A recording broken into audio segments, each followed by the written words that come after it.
Thank you for joining us here today on Hill Country Happenings News Minutes. Now this week, we have visited with a car show that went on here in town on last Saturday. We're also going to bring you clips from an interview with Miss Ivy Jordan, who we don't know the results yet, but who competed this weekend for Miss Hospitality of Mississippi.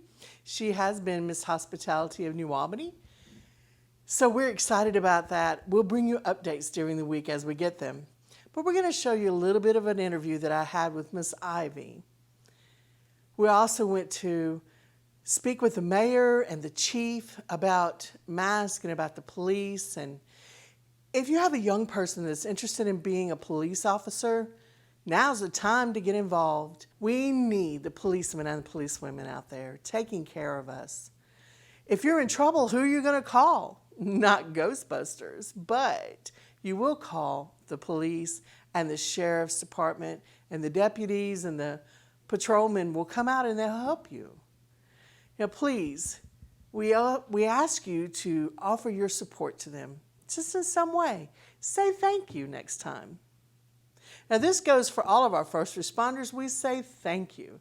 All of our healthcare workers that are on the front lines, and everybody that's out there, the restaurant workers, the people that draw the blood that go out into the facilities. There are all different people out there that are part of the front line, and we say thank you. And thank you for joining us here today on Hill Country Happenings News Minutes. We're on all the social media. Go to YouTube and Twitter and Facebook and Instagram. We're there. And we have 2 websites that are up here on the screen.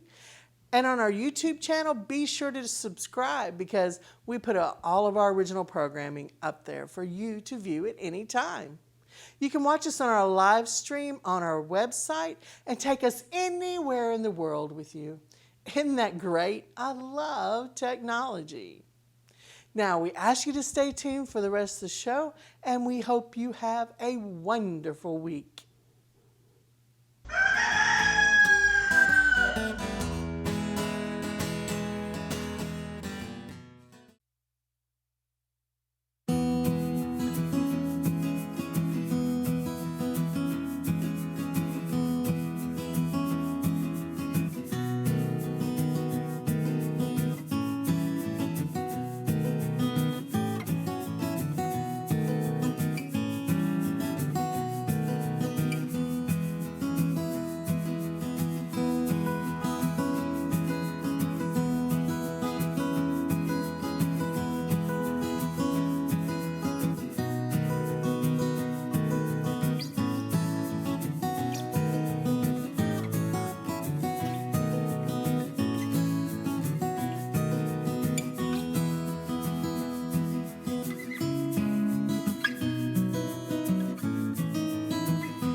to find these masks. We have been shopping all over town for masks, and you have them.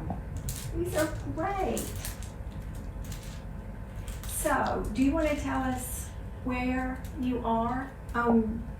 This is West Bankhead. We're 105 West Bankhead Street. 105? Yes, ma'am. 105 West Bankhead Street. Main Street Linen Company. Main Street Linen Company at 105 West Bankhead in New Albany, Mississippi. Look.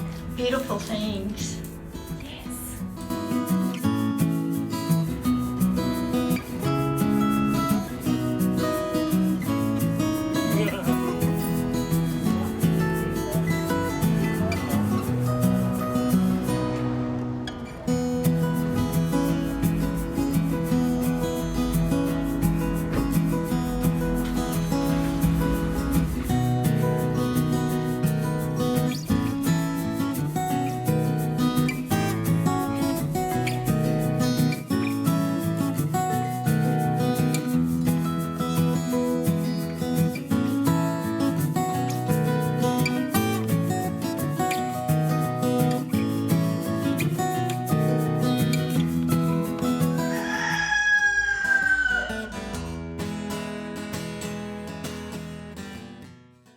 Hi, I'm Tim Kent, Mayor of New Albany. I'm here with Hill Country Network, and I thought we'd talk a little bit about wearing masks today. We've had numerous questions about that, and I guess the short answer is we strongly recommend it, especially if you go into big groups. You know, it's like somebody said the other day, and I've heard all these jokes about, you know, it doesn't keep the virus out, and it's like putting a chain link fence up to keep mosquitoes out. But they do help. I think it's been proven through the medical community and the CDC. And anything we can do to help, it's not necessarily trying to help yourself, but trying to help your neighbor also. Because we have a lot of people carrying it now that doesn't even realize that they have it. And we can have carriers with no symptoms, but the city of New Albany is strongly recommending masks, especially if you can't stay 6 feet apart. Outside's a different story, but when you go into a business or a building that's got several people, please wear a mask. And you know, if they think if everybody would do this for 2 weeks, we could back off then. But as of now, everybody's not, and I understand the side of, you know, I've heard every argument out there. It's my constitutional right not to wear one, which is true. And people, you know, I know you don't want people telling you what to do, especially government, but this is not coming from the government, it's coming from the medical community, and we highly recommend putting a mask on, especially around crowds of people. And, you know, the other things like keeping hands washed frequently and just trying to stay at a distance from especially crowds of people. So keep that in mind and help us to help you while this is going on. I talked to the governor earlier this week. He didn't want to do a statewide mandate, but he says if his numbers keep going up, he's going to have to. Today's Friday, and I haven't seen the numbers for today, but yesterday was over 1,200 new cases. And they'd like to keep it around 350 to 400, but so far this week, for the entire week, it's been double or triple that. So, you know, help us not to get any worse in this state, and do our part as a good neighbor. Thank you.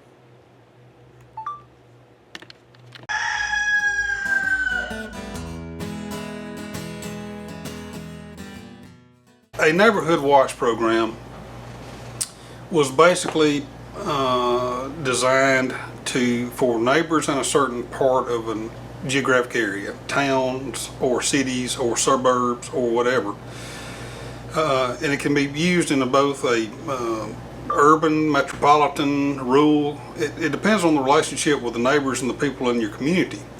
All right, so what it was designed to do is for everybody to kind of take responsibility and keep an eye out for what was going on around their little part where they live in, and kind of keep up what's going on and who's moving where and who's doing what. Not for the nosy part of it or to be intrusive into your neighbors, but to try to identify specific crimes or entities that move in and out of neighborhoods that maybe have the criminal element, drug use, drug trafficking, drug sales, theft, so on and so forth.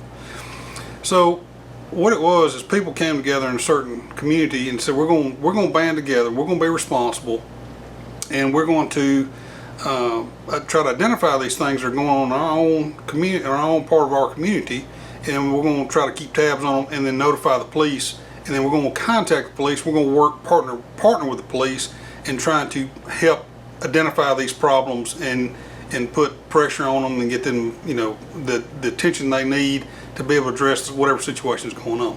So that was kind of the whole overall mindset behind Neighborhood Watch programs. I support all that. New Albany, I would think, in my experiences, New Albany is relatively small. So when you split the city up, you can split it up in kind of four different parts. You got the north side, south side, east side, and west side. And the river kind of is one of the natural dividers of that. So people that live in these neighborhoods and things, I think that it's already there. I think that a lot of people that live in neighborhoods already know each other. They already communicate with each other. And we work it pretty well when we get calls in to try to address those problems that come in. I think times are different, things are different now, and I think maybe to re-energize the kind of Neighborhood Watch programs is a better thing for the overall community.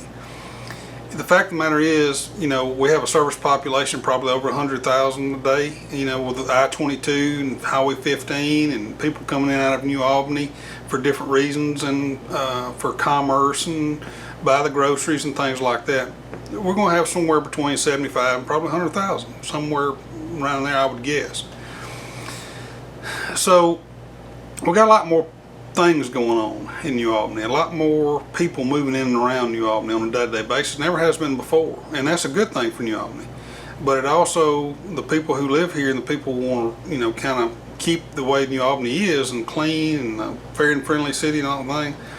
We need help from the general public in helping identify the problems we come in, because it's a constant everyday thing to try to identify possible drug dealers that come in, possible problems that we may have, we may be unaware of. We rely on the citizens greatly to try to help us. We got on a day shift, on a normal day, Monday through Friday, you're going to have 4 patrolmen in the city limits of New Albany. Now you have the admin staff, which is going to be 4 investigators that are here every day, and then myself and the assistant chief. And we'll take different parts depending on what's going on. If we're helping with investigations, the guys on the patrol get swarmed, we'll go out and help and do whatever we need to do. But generally speaking, you have 4 patrolmen on shift. And if we have wrecks on I-22, or we have a wreck downtown with multiple vehicles and possible injuries, then 2 or 3 of those officers are going to be tied up with that. Then if we get a parking lot wreck that needs a report, what's an officer? So it's easy, and our call volume is getting up there to where the guys stay either Monday through Friday. Where normally when I started 20 some odd years ago, there'd be days where you didn't have a whole lot of calls, 4 or 5 calls maybe, and you'd work traffic and you do your stuff. It's not quite that way anymore. We get more and more calls for service, and that's the other part of being successful as a city. You're either growing or you're stagnant and you're dying, kind of thing, my understanding. So the progressive part of New Albany is we get all these other things too. So without community partnerships, without people in the community trying to help and us identify with some of these problems, it's really hard for us to catch everything. We try very hard, but we can't be everywhere at one time. So the people who live, the best people to help identify where situations that we may not be aware of or things that are happening are the people who live in these parts of our town, our community, because they live there every day. They see what's going on around. They come outside, they go to the mailbox, they're in and out. They see things that are going on when we might not notice what's going on. Or we drive through and all of a sudden everybody goes in the house and we don't see anything. But the neighbors who live there see what's going on and kind of help identify what the problems are. And I think especially nowadays times, with all things going on in the community, it's important we all work together to try to keep our communities as safe and as clean and as progressive as we possibly can for the betterment of our children and the generations to come. Because, you know, I was born and raised here. My objective is to try to keep New Albany the same it was when I was growing up, as far as being able to walk down any street in New Albany and not worry about your kids. You drop them off downtown, let them do the shopping, and go to the Vintage Market and a lot of these other stores and shopping and things that we have down here that a lot of towns don't have, and not worry about your kids having something. So that's what we're trying to do, but we're going to need help from the community to do that, for sure. I would be glad to help anybody try to organize one, but it's not nearly as complicated as that. The best, for instance, my parents' generation, my perspective of it was that you knew your neighbors.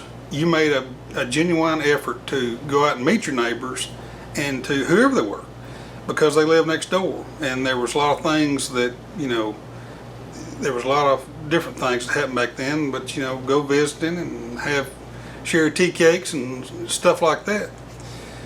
I think what we need now is to make a concerted effort to try to reinstate some of that and try to meet your neighbors. I'm not in the people who want to be organized. It's as simple as, hey, let's just, you know, talk about whatever how you want to do that. Social format, because we got the COVID thing now, social media format, or whatever way, and just say, look, here's where we're at. You know, we're the ones that are most aware of what's going on in our part of the city or our part of our community, because we live here. We have lived here. We've been living here. And let's see if we can see what's going on, pass information on the police, and let them see if they can work on it. This is hampered now because of COVID-19. Right. Everybody's taught, you know, wears masks and social distancing and hand sanitizer, and I understand all that. So it's complicated. It's more complicated than it would normally be. But I think, you know, everybody's kind of tapped in now, or I won't say everybody, most people are tapped into some way, form, or fashion, regardless of what age you are, into some type of social media outlet. Right.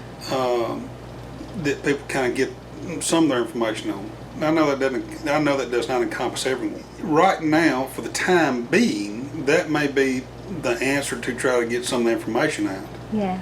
And we try to address things as they come in. Like I said, as you were sitting here a few minutes ago, calls coming in, officers being dispatched to handle whatever problem was going on in the city.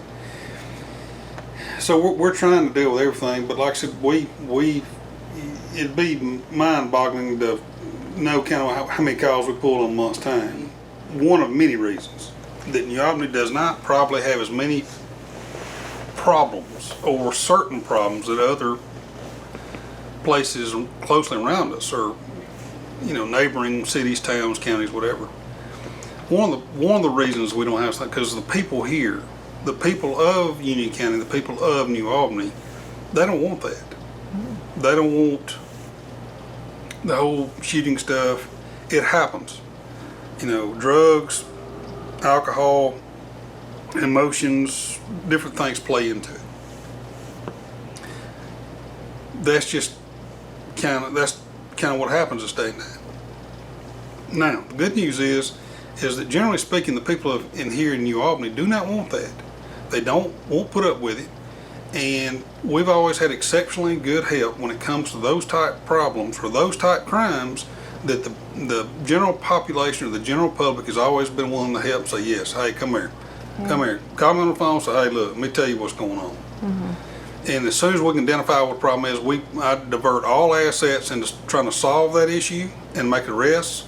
And I make sure, and the district attorney and I are in complete agreement on this, is that we're going to be as harsh as we can be on those type crimes, because I don't want it, he doesn't want it, and the people of the community don't want it. They really don't.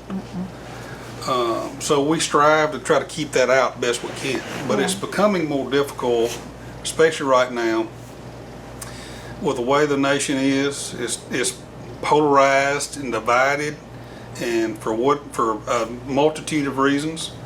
And then you have the police, where half the nation is condemned the police.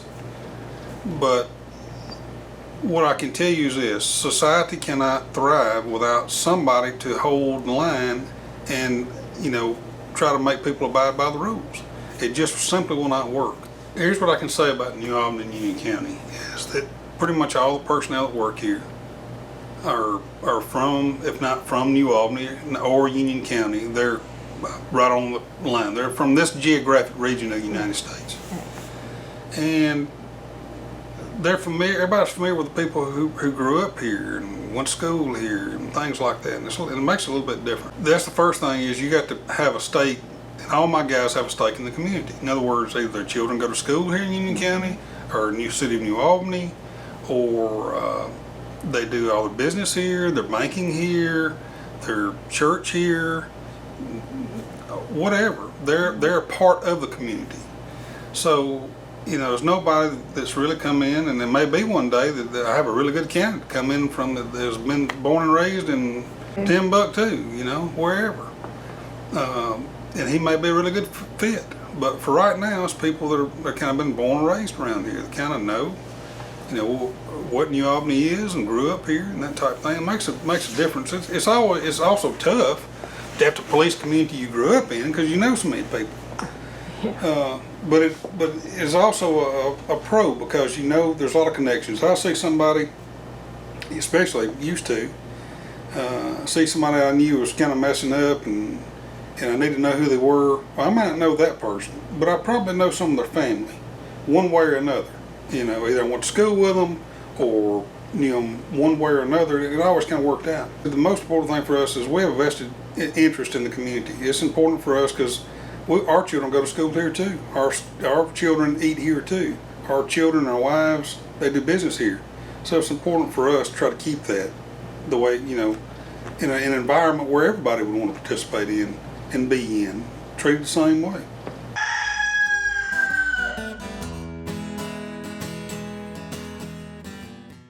The Miss Hospitality pageant is like no other pageant that I've ever heard of. And when I got the call as the opportunity to be New Albany Miss Hospitality, I had to do some research. And what I found is that it has such a deep meaning, and I'm an ambassador for tourism and economic development for the city of New Albany. And so at the state pageant, I will represent New Albany in that capacity. And I loved this pageant because it brings such a light to New Albany. And as you know, it is such a great little small town.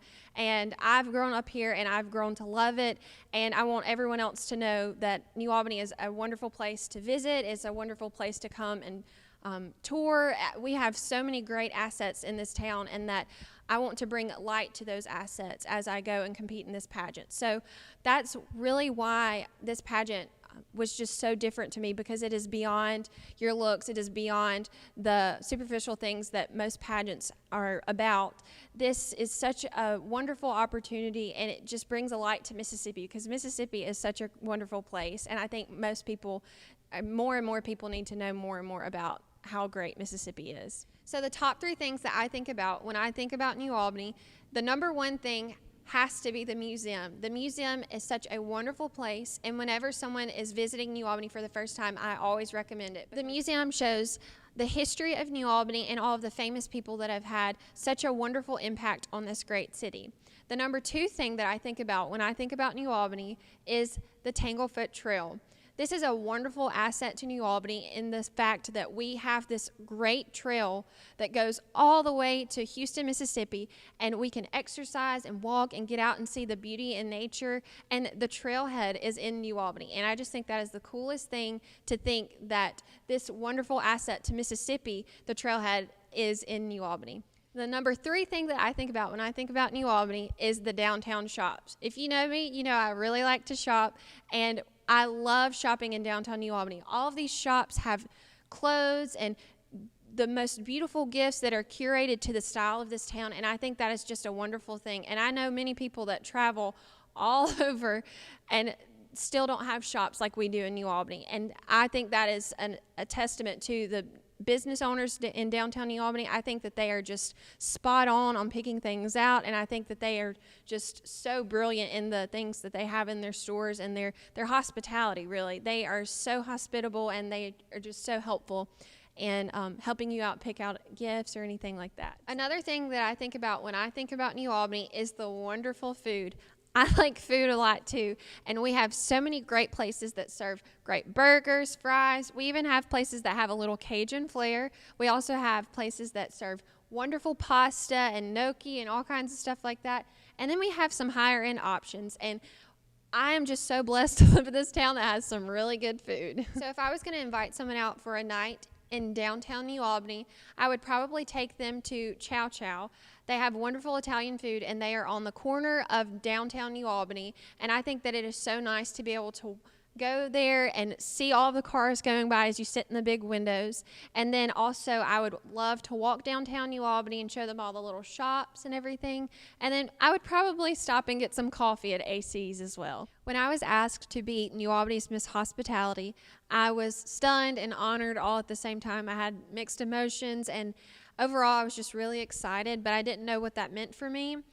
And throughout my reign of Miss Hospitality, my duties have included taking care of people. My duties have been a little limited due to the shelter in place. I haven't been able to be out and present as I would like to be, but a lot of my duties have been through social media, and I am making regular posts so that I can engage people in my community to talk about things that are near and dear to their heart, and talk about volunteering, talk about their favorite food in New Albany, talk about just anything and everything. And I think this is such a great way to communicate with people without having to be face-to-face to them. I think it's a great way to communicate even though we are in shelter in place. As I continue on to reign as New Albany Miss Hospitality, my duties will include promoting economic development and tourism in the city of New Albany as well as Mississippi, and to just bring light to New Albany and show all of the wonderful assets that it has, and to talk about that with others and show and represent New Albany and be an ambassador for New Albany. And hopefully as the shelter in place lifts, I will be able to be out and be present and be volunteering at certain things. But as for right now, I will be making regular posts on social media until the statewide pageant in July. As of right now, everything is still set and ready to go. Obviously, it might change until then, but as of right now, it is my duty and my honor to represent New Albany and to be an ambassador for all of the wonderful things New Albany has to offer. In July, I will go down to Hattiesburg, and I will stay there for a week and do various volunteer opportunities, have parties, just be with the other girls and be able to make friendships, and just have a week of preparation for the pageant that is on Friday and Saturday. On Friday, the portion is the speech portion, and I will give my 90-second speech about Mississippi on stage that night. And the following night, Saturday night, will be the actual pageant. And on that night, I will wear my evening gown, and I will walk and compete in that. And then I will wear another dress, and that will be my Mississippi commercial. So I've got a lot of preparation to do in order to prepare for that speech and that commercial that I have to do. And honestly, I'm really excited for that. I know that a lot of the other girls have been preparing for that as well, and I'm just so excited to get down there and to meet all these wonderful, beautiful girls and to see what they've done and how they have helped and brought a light to their community.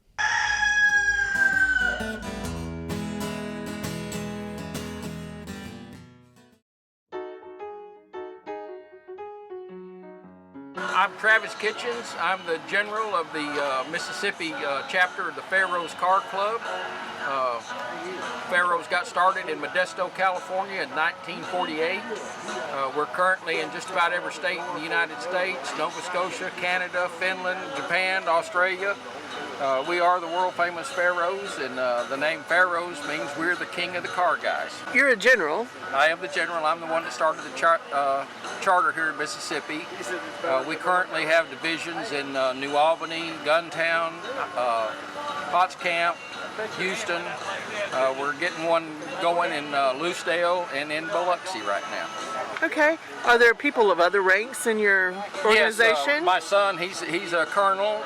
Each division has a commander. Pat James is our commander for the New Albany division. Jerry Shaw is the commander for the Potts Camp. Alan Moore is commander for Houston, and Michael Mann is commander for Guntown. and then we will be filling our ranks on down. The Pharaohs were started in 1948 by World War II veterans out in California, and that's why we use a military ranking. We do have a chaplain. It's Jerry Garrison, and he has the rank of captain here in New Albany. Okay. What do the Pharaohs do as far as community-wise? Well, our charity is Wounded Warriors, and we're just here to promote fun and a good family atmosphere. When we have our events, there's no alcohol present, and we want something that you can bring your kids, grandkids to. We're trying to give it something for the younger people to get into the car culture, and we're just all about having a good family time. What classifies as a classic car? Well, for the Pharaohs to be a member, we have a 1974 or older. For our cruise-in, like here, we don't require it, but we just ask that your car qualifies for an antique tag. But if you were to show up in a newer Camaro or Corvette or something, we wouldn't turn you away. Okay. What's the oldest car here today? I think it might be that 32 Ford five-window coupe down at the end there, that yellow one. And that's just like the one that John Milner drove in the movie American Graffiti. And American Graffiti happened to be filmed in Modesto, where we started.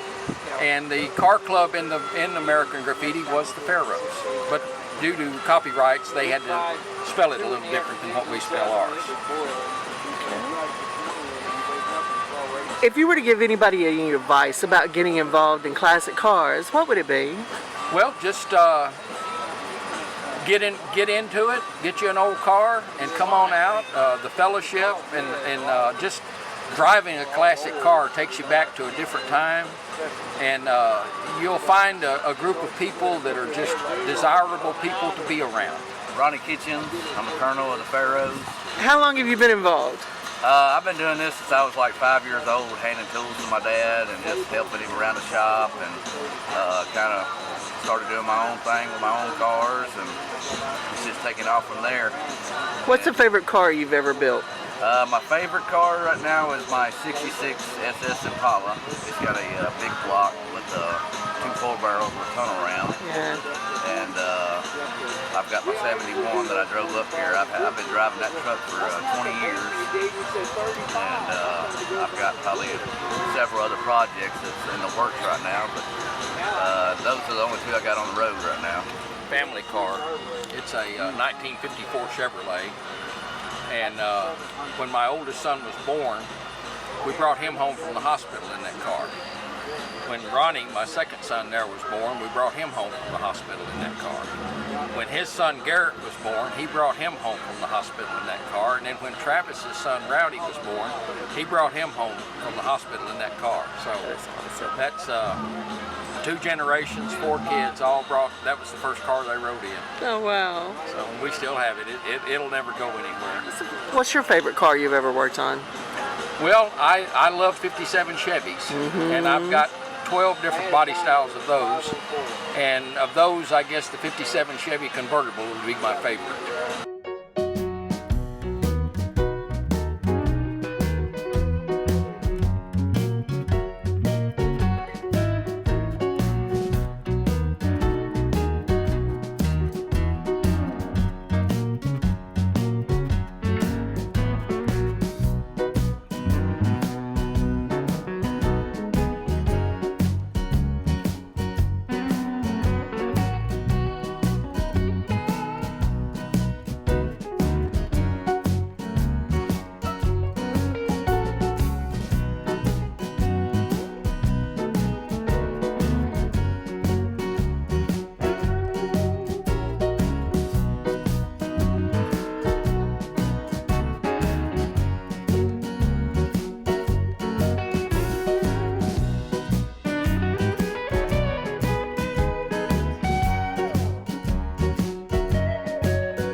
It's our own Alan. Oh, yeah. What you got up here today? Tell us about it. 67 Pontiac Le Mans Sport Coupe, 326 automatic air. Nice old car. Nice Fun old to drive.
Hey everybody, for this week's song, let's do Heartlight by Neil Diamond from the movie E.T.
Hello, my name is Easton. I'm going to tell you about the Wilkins family. They did live in South Carolina, and then they came to Union County here, but if they got a fire started from their fireplace that they had at their house, and then they would get hot coals, and they would put it in this bucket right here, and they would put it under their wagon, and if it was still hot, they could have a fire for that day. Thank you for watching the museum, kids, and my name is Easton, and I hope you'll have a great day. Hello, my name is Emma Claire, and today I will be talking about the Shirley Temple dolls, and I am a Union County Heritage Museum kid. Shirley Temple was very popular in the 1930s. She had a lot of movies about her and that she was in. She made movies for 70 years. So The Little Princess was about how she went to this boarding school and her dad was in the war and they never found him, so that they thought he was dead. But he actually had memory loss and he couldn't remember his name. So it was her birthday, the day that she found out, and then she had to live in the top of the house, and she was a maid and she didn't get treated right, and she made a friend with the other maid, and her father regains his memory, and yeah. The dolls, one of them has a floral dress, stockings, and white shoes, and a yellow bow, a hairnet, curly hair, and a creepy face.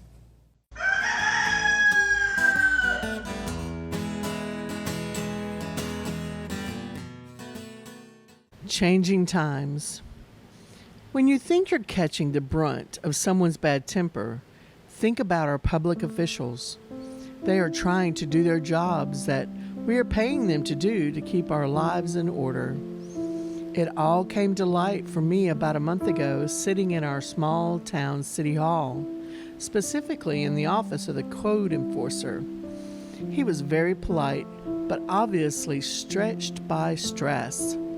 Stress comes with that job, and I always call it the town's hot seat. But today was different. It was more. It was more than the undated pictures and questions that needed to be answered.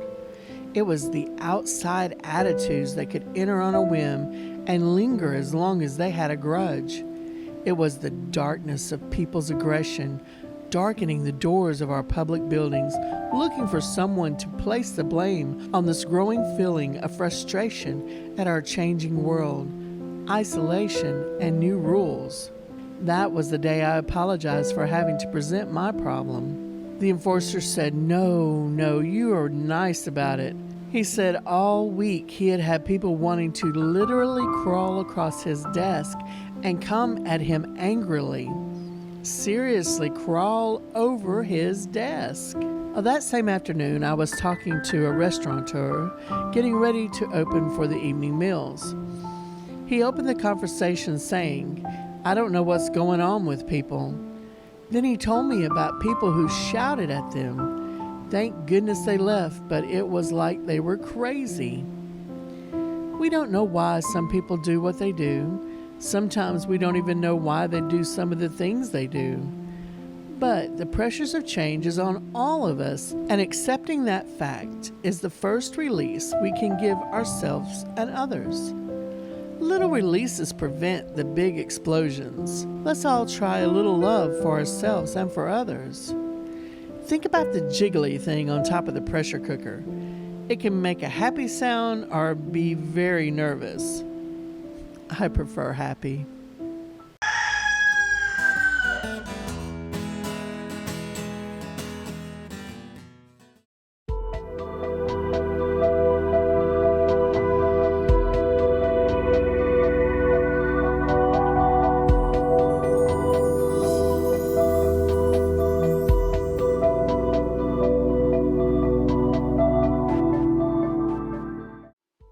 Remember to look before you lock. 51 kids died in 2019 by being left in a vehicle. Most are under the age of 3. Many were forgotten by their caregivers. Never leave children, disabled, or elderly adults or pets in a parked, unattended vehicle. Studies have shown that the temperature inside a parked vehicle can rapidly rise to dangerous levels for people and pets. Leaving the windows slightly open does not decrease the heat rate. The effects can be more severe on children because their bodies have not developed the ability to effectively regulate internal temperature. Animals can die of heat stroke within 15 minutes, and cracking the car window doesn't help. Never leave your pets in a parked vehicle. In hot weather, leave your pets at home. If you see a pet in an unattended vehicle, do not leave until the problem has been resolved.